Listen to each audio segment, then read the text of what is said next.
नमस्कार, मेरा नाम वंदना अग्रवाल है। मैं भारतीय ग्रुप ऑफ कॉलेज दुर्ग से हूँ। हमने अपने पुराने वीडियोस में लिया था कि commit, roll back and save point को हम किस तरीके से यूज़ करते हैं।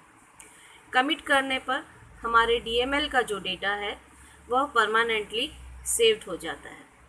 एक्चुअली DDL जो है वो ऑटो कमिटेड रहता है, लेकिन जब हम DML यूज़ करते हैं तो हम यहाँ पर कमिट करते हैं, जिससे कि हमारा डेटा डेटाबेस में परमानेंटली सेव हो जाता है।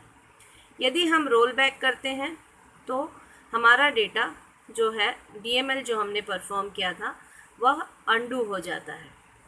लेकिन यहाँ पर एक पैरामीटर हम यूज़ करते हैं, हम एक सेव पॉइंट बनाते हैं कि जब हम रोल बैक करना चाहते हैं तो हमारा डेटा पर्टिकुलर एक स्टेप तक या एक स्टेज तक जाकर आपका रोल बैक होगा। ये जो मैंने वीडियो बनाया है इसमें मैंने आपको एक PLSQL प्रोग्राम बताया है, जिसमें मैंने सेव पॉइंट को यूज़ किया है। हम यहाँ पर एक सिंपल टेबल क्रिएट कर रहे हैं। Create table toys, toy ID integer type का हमने एक डेटा टाइप लिया है। देन टॉय नेम हमने एक वेरिएबल लिया है जो कि आपके varchar2 टाइप का है, जिसकी विड्थ यहाँ पर 100 है। कलर एक और वेरिएबल हमने लिया है जो कि आपके varchar2 को बिलोंग करता है और उसकी विड्थ जो है यहाँ पर 10 है। यह जो पोर्शन है हमने यहाँ पर सिंपल एक टेबल को क्रिएट करने के लिए यूज़ किया है। देन हम PLSQL प्रॉप बना रहे हैं तो हम यहाँ पर declare, begin and and sections को यूज़ करेंगे। डिक्लेयर सेक्शन में आप यहाँ पर सिंपली देखिए, मैंने एक वेरिएबल लिया है 1_count, जो कि मैंने इंटीजर टाइप का लिया था। अब बिगिन सेक्शन में हम गए और बिगिन सेक्शन में हमने जो एक टेबल क्रिएट की थी टॉय, उसमें हमने ID, name and colour 3 data लिए थे। यहाँ पर हम एक इंसर्ट क्वेरी ले रहे हैं, जिसमें हम ले रहे हैं इंसर्ट इनटू टॉयज़, जो कि हमारे टेबल का नेम है। 3 डेटा हम यहाँ पर ले रहे हैं, toy ID, toy name and colour. Then values हम यहाँ पर डाल रहे हैं। एक्चुअल में toy ID, toy name and colour जो है वह हमारे टेबल टॉयज़ के कॉलम्स हैं। वैल्यूज़ करके हम इसमें डेटा फीड कर रहे हैं 8, पिंक, रैबिट एंड पिंक। यहाँ पर देखिए 3 हमने जो सीक्वेंस में डेटा लिया था उसी सीक्वेंस में हमने यहाँ डेटा को इंसर्ट किया है। देन मैंने यहाँ पर एक सेव पॉइंट बनाया है आफ्टर 6। आफ्टर 6 जो है वह एक नेम है, आप वहाँ पर कोई भी अल्फ़ाबेट का कॉम्बिनेशन यूज़ कर सकते हैं। यहाँ पर आप कोई नंबर, कोई नेम, कोई अल्फ़ाबेट, जो भी आप चाहें यहाँ पर यूज़ कर सकते हैं। देन अनदर एक क्वेरी ली है इंसर्ट इनटू टॉयज़। अगेन हम टॉय डेटा बेस जो हमारा था, जो हम उसमें अभी हमने एक रो इंसर्ट किया था, एक अनदर रो हम इसमें इंसर्ट कर रहे हैं, जिसमें हमने जो ID है वो लिया है 9, purple Ninja and purple. Actually हम यहाँ पर ये बताना चाह रहे हैं कि हमने जो है एक इंसर्ट के बाद में सेव पॉइंट बनाया है, देन अनदर एक इंसर्ट किया है। तो यहाँ पर हमारी टेबल जो है उसमें बेसिकली हमारे 2 रिकॉर्ड्स जो हैं वह फीड हो चुके हैं। 2 रिकॉर्ड्स को हमने इंसर्ट के द्वारा इसमें यूज़ किया है। अब हम एक सेलेक्ट क्वेरी ले रहे हैं, जिसमें मैंने काउंट फंक्शन को यूज़ किया है एस्ट्रिक के साथ। तो ये हमारे टोटल नंबर ऑफ रोज़ को काउंट करेगा। इसके लिए मैंने क्वेरी ली है select count asterisk into 1_count, means जो भी हमारा काउंट करने के बाद डेटा आएगा उसको हमने जो वेरिएबल डिक्लेरेशन किया था 1_count, उसमें हम यहाँ पर फीड कराएंगे। टेबल हमारी थी टॉयज़, तो फ्रॉम टॉयज़ हमने लिया where toy ID in again हम यहाँ पर एक ऑपरेटर ले रहे हैं। इन ऑपरेटर लेने पर उसके साथ जो हम वैल्यूज़ देते हैं उन्हीं वैल्यूज़ के आधार पर आपका ये जो इन ऑपरेटर है वह वर्क करता है। यदि हम नॉट इन लेंगे तो जो वैल्यूज़ हम लिखते हैं जस्ट उसको छोड़ करके यहाँ पर डेटा यूज़ हो जाता है। तो यहाँ पर हमने वेयर के साथ में टॉय ID पर इन लिया है और हमने ID में लिया है 8 एंड 9। हमने जो 2 इंसर्ट क्वेरीज ली थी उसमें हमने 8 एंड 9 आईडी को ही इंसर्ट कराया था। तो दोनों आईडी को हम यहाँ पर कैलकुलेट करवा रहे हैं इन ऑपरेटर के द्वारा। तो हमारे पास काउंट फंक्शन लगाने पर जो वैल्यू मिलेगी वह रहेगी 2, क्योंकि हमने केवल 8 एंड 9 आईडी को यहाँ पर चेक किया है और उसके आधार पर हमारा काउंट जो है वह 2 डेटा हमको रिटर्न करेगा। दैट मीन्स हमारे टेबल में 2 रोज हैं, ये हमको पता चलता है।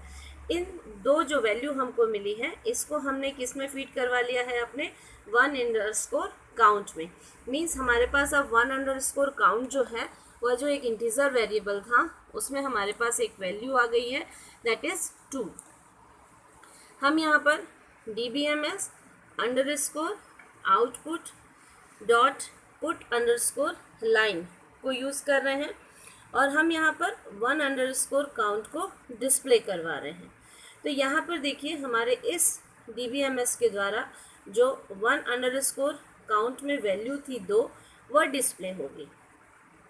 अब हम यहाँ पर एक रोल बैक यूज़ कर रहे हैं। रोल बैक कर रहे हैं हम roll back to save point after 6। After 6 आपको याद होगा कि हमने जब यहाँ पर एक इंसर्शन किया था उसके बाद हमने यहाँ पर आफ्टर 6 को यूज़ किया था। मीन्स 8 जो हमने एक रिकॉर्ड डाला था जिसकी आईडी 8 थी, उसका टॉय नेम था पिंक रैबिट एंड कलर था पिंक। तो हमने उसके बाद सेव पॉइंट बनाया था। तो अब जो हमने रोल बैक किया है वो आफ्टर 6 तक किया है। दैट मीन्स आपका जो अनदर रिकॉर्ड था जिसमें हमने 9 ID purple Ninja and purple को यूज़ किया था वह आपका अनडू हो जाएगा, क्योंकि हम यहाँ पर रोल बैक कर रहे हैं। लेकिन हमने एक सेव पॉइंट जो बनाया था हमने पर्टिकुलर वहाँ तक रोल बैक किया। दैट मीन्स केवल 9 आईडी आपका रोल बैक होगा और जो 8 आईडी है वह अभी भी आपके टेबल पर स्टोर्ड है। अगेन जो हमने सेलेक्ट क्वेरी ली थी काउंट के साथ में वही क्वेरी हम यहाँ पर फिर से यूज़ कर रहे हैं। लेकिन अब देखिए हम सेम क्वेरी ले रहे हैं। यहाँ पर भी हमने इन ऑपरेटर के साथ 8 एंड 9 लिया था एंड रोल बैक करने के बाद भी हम 8 एंड 9 को ही यूज़ कर रहे हैं। लेकिन अब जब हम dbms underscore output dot put underscore line use करेंगे तो हमारे पास केवल एक आईडी है 8 जो कि हमारा डेटाबेस पर मिलेगा। 9 आईडी को हमने रोल बैक कर दिया है। दैट मीन्स जो हमारी टेबल है उसमें अब केवल एक ही रिकॉर्ड है। तो यहाँ पर आपके dbms output dot put underscore line करवाने पर 1_count की जो वैल्यू है वो हमको 1 ही मिलेगी। दैट मीन्स हमने यहाँ पर एक रिकॉर्ड को अनडू किया है, उसको सेव पॉइंट के द्वारा हमने यूज़ किया है एंड देन फिर से हमने अपने डेटाबेस या जो हमारी टेबल है उसमें टोटल नंबर ऑफ रिकॉर्ड्स कितने हैं उनको काउंट किया है। यहाँ पर हमारा एक रिकॉर्ड अनडू हो चुका है तो हमारी वैल्यू यहाँ पर 1 हो जाएगी। अब फिर से हम एक अनडू कर रहे हैं या हम रोल बैक ले रहे हैं। अब हम यहाँ पर देखिए सिंपली लिख रहे हैं रोल बैक। यदि रोल बैक हम ले रहे हैं और हमने इसमें कोई भी आपका पैरामीटर या सेव पॉइंट यूज़ नहीं किया है तो हमने अपनी टेबल पर जितने भी DMLs परफॉर्म किए थे वह सारे के सारे अनडू हो जाते हैं। मीन्स हमारी जो टेबल बेसिकली थी वही टेबल रह जाएगी, क्योंकि हमने यहाँ पर केवल आप देख सकते हैं हमने टेबल को क्रिएट किया था एंड देन उसके बाद में हमने इसमें इंसर्शन स्टार्ट किया था। 2 इंसर्शन किया था। अब हम यहाँ पर रोल बैक कर रहे हैं तो हम सीधा सीधा आपके टेबल के दोनों DMLs को अनडू कर रहे हैं। दोनों DMLs को अनडू करने पर हम जो है अपनी बेसिक टेबल जो हमने क्रिएट की थी वहीं पहुंच जाएंगे। मीन्स हमारी जो टेबल है वह ब्लैंक हो जाएगी। फिर हम यहाँ पर सेलेक्ट क्वेरी लिख रहे हैं जो भी हमने लिखी थी, काउंट करवा रहे हैं हम यहाँ पर और अपने टॉयज टेबल को यूज़ कर रहे हैं अगेन। लेकिन देखिए हम यहाँ पर आईडी अभी भी 8 एंड 9 को ही यूज़ कर रहे हैं, लेकिन 8 एंड 9 दोनों ही आपकी टेबल से रोल बैक हो चुका है। आपकी टेबल में अभी कोई भी रिकॉर्ड नहीं है। तो आप जब यहाँ पर काउंट फंक्शन लगाते हैं और उसको आप dbms underscore output dot put underscore line के द्वारा डिस्प्ले करवाना चाहते हैं तो यहाँ पर आप देखेंगे कि जब आप प्रोग्राम को एंड करते हैं और इस प्रोग्राम को एग्जीक्यूट करते हैं तो आपको 3 यहाँ पर आउटपुट मिल रहे हैं। पहला आउटपुट जो है वो आपको 2 दिखा रहा है, दूसरा आउटपुट जो है वो आपको 1 दिखा रहा है, एंड जो तीसरा आउटपुट है वो आपको 0 दिखा रहा है। That means first DBMS output dot put underscore line के द्वारा आपको 2 रिकॉर्ड्स मिले थे, क्योंकि हमने वहाँ तक रोल बैक नहीं किया था। देन हमने सेव पॉइंट बनाने के बाद जब रोल बैक किया तो हमने एक रिकॉर्ड को रोल बैक कर दिया था, जिसके कारण हमारा यहाँ पर काउंट फंक्शन के द्वारा जो आउटपुट डिस्प्ले हो रहा है वह हो रहा है 1। देन जब हमने यहाँ पर सिंपल रोल बैक यूज़ किया, हमने कोई भी सेव पॉइंट को यूज़ नहीं किया है, तो हमारे पूरे DMLs जो हैं वह पूरे के पूरे आपके रोल बैक्ड हो गए हैं। तो यहाँ पर आपका जो DBMS output dot put underscore line है वह 0 दिखा रहा है। तो इस तरीके से हमको यहाँ पर 3 आउटपुट मिल रहे हैं। पहला आउटपुट जो है वह 2 डेटा को इंसर्ट करने के बाद मिल रहा है, दूसरा आउटपुट जो है वह आपके एक रिकॉर्ड को रोल बैक करने के बाद मिल रहा है, और जो तीसरा आउटपुट है वह आपके दोनों रिकॉर्ड्स को रोल बैक करने के बाद मिल रहा है। यदि हम यहाँ पर कमिट का यूज़ करते, दैट मीन्स अगर हम चाहें तो हम जितने भी DMLs परफॉर्म करते हैं उसके साथ यदि हम कमिट करते जाते तो हम यहाँ पर रोल बैक नहीं कर पाएंगे। दैट मीन्स जैसे कि हमने यहाँ पर एक इंसर्शन ये जो कमांड लिया था, इसके बाद हम यहाँ पर एक कमिट यूज़ करते तो ये जो रिकॉर्ड है ये हमारा परमानेंटली सेव्ड हो जाता। हम फिर इसको सेव पॉइंट बनाएं या रोल बैक बनाएं, हम इसको फिर से आपका रोल बैक नहीं कर सकते थे।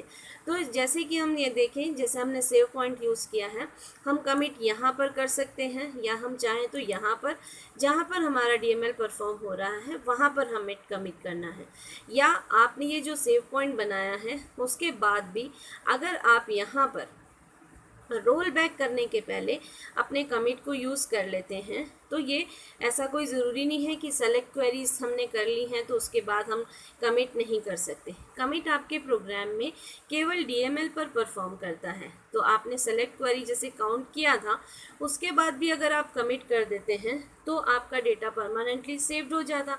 तो फिर आप जब यहाँ पर DBMS output dot put underscore line लेकर ये जो 1 अंडरस्कोर काउंट लेते, तो यहाँ पर जो आपका डेटा है वह 2 डिस्प्ले होता।